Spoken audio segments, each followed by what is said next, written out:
Hello, and welcome to part 8 of my Dark Souls video walkthrough. Today we'll be starting on the first part of the Wyvern Bridge, where we can now open the locked door I showed you in an earlier video. The key for this was found right after the gate that the undead soldier closed in front of the Fang Boar. And this takes us to the lower part of the Undead Burg. So as you approach here, first thing to do is to open a shortcut up to an earlier section. And you should recognize this room as being right after the first bonfire in Undead Burg.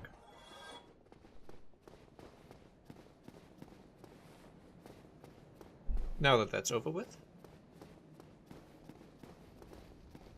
you can head into the area proper. It's quite a short area, so there's not that much to do. As you go down these stairs, there are a few dogs.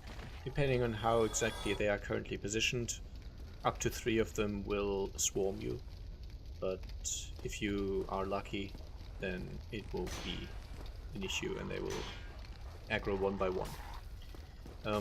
If you play around with them a little bit, you can also get them to jump into the fire, which, as you can see, deals quite a bit of damage to them and to you, but you can use it to kill them if you have the patience for it. They also don't have that much health, but they are quite quick, so hitting them with a slow weapon can be a bit of a pain.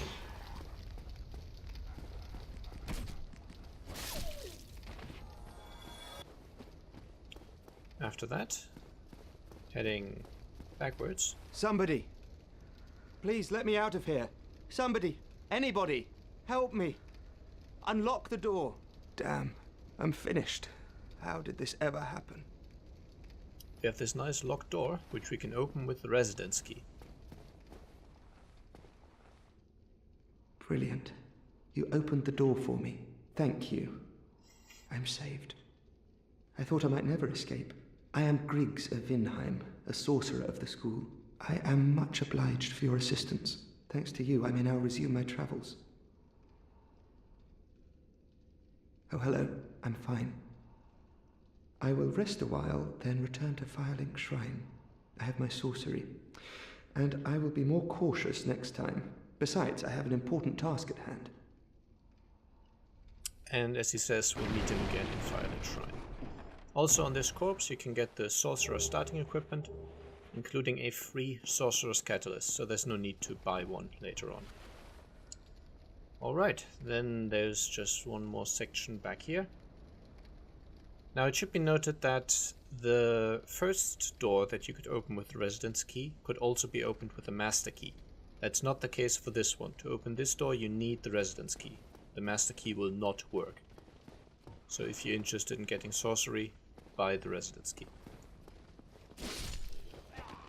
Now this section has a lot of these torch hollows, which might seem weak, but just like the similar hollows that wield the broken swords, these guys can dish out an incredible amount of damage, and they are actually very dangerous simply because of how quick they are and how easily they can interrupt you. So here we'll have a much easier time using ranged attacks. And your reward for clearing them out is a twin humanity.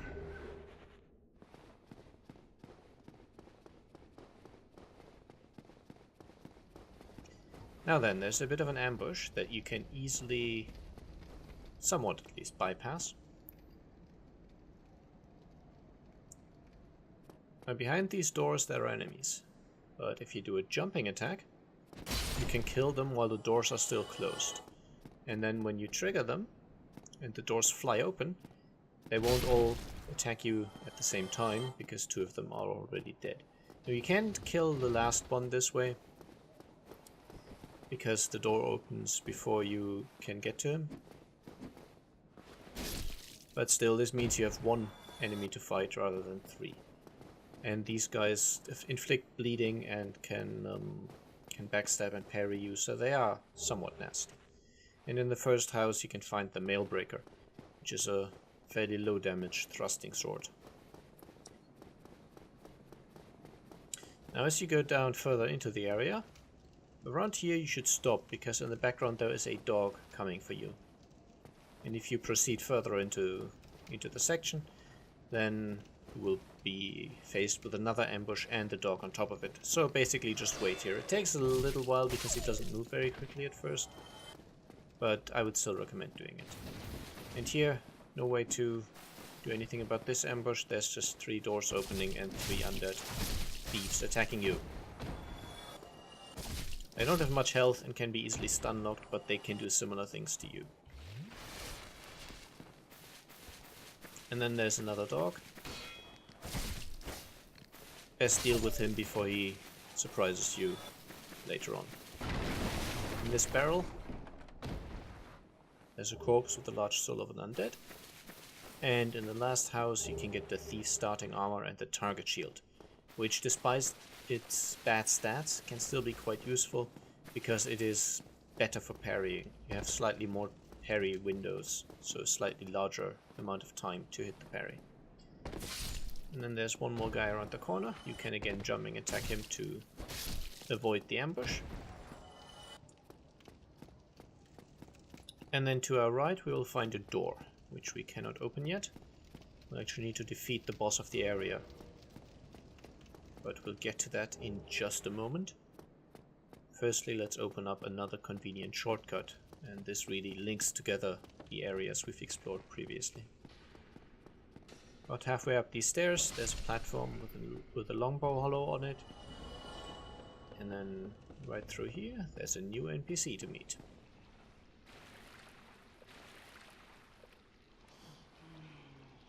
You still have your senses about you. Then why won't you buy some of my moss? I need your souls.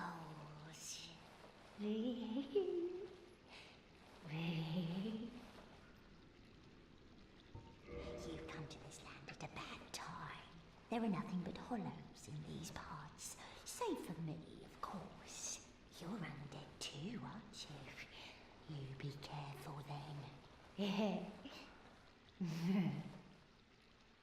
And she sells various items of various usefulness. If you want, you can buy the moss clumps here if you don't feel like farming them.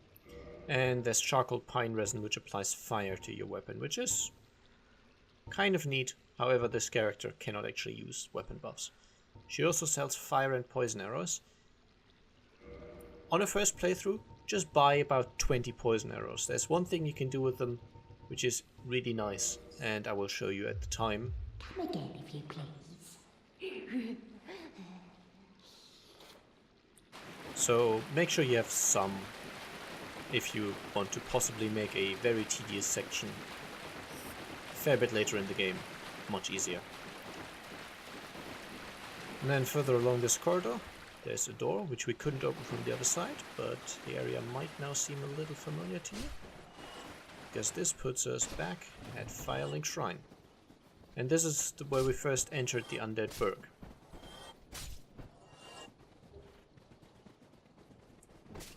So when you're doing this area, open this shortcut first, and as you could see, there was someone there.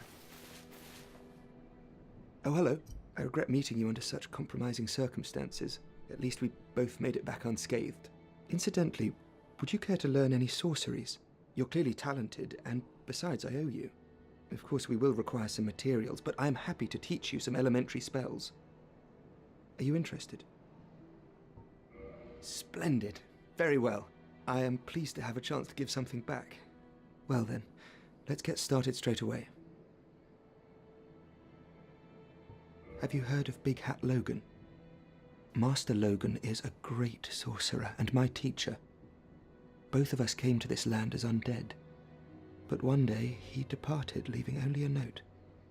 I suppose he wished to keep me out of harm's way. But where does that leave me? I have dedicated myself to sorcery, but Master Logan could find no use for me.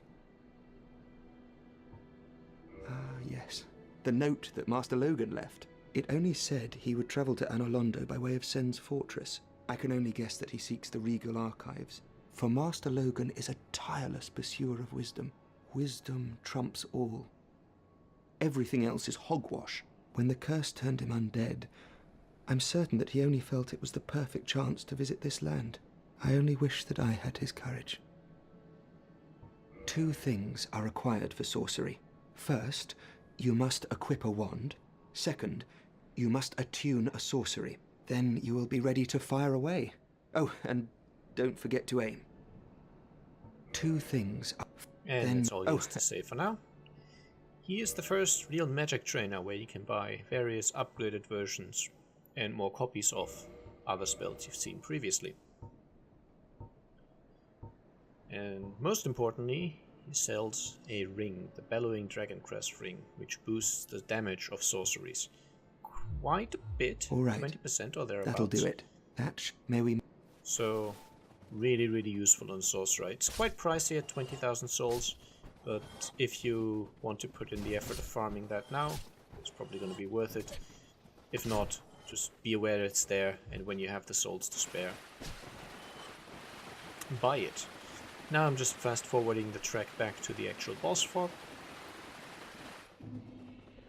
And this is the boss I wanted to get the wolf ring for.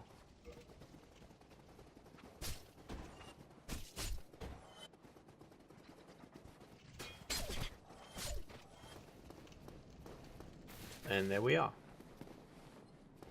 Now this boss fight can be very troublesome. Because of, not so much the enemy, but because of the amount of space you have. And this is why I wanted the wolf ring. There are 2 dogs in addition to the actual boss in here. And you really want to deal with the dogs first, because then the rest of the boss is pretty manageable. But killing the dogs is much easier with the wolf ring, because it prevents you from being interrupted by them. So you can just swing, and even if they attack you with their very fast attacks, you still kill them quite easily, and it's not really an issue. Aside from that, once the boss is actually alone, it's not that troublesome. Most of his attacks are easily avoided. And upon his death, he drops the key to the depth, which is most important. And the humanity and homework bone. Okay, so that's it for this section. I hope you found this helpful, and I'll see you again soon. Bye bye.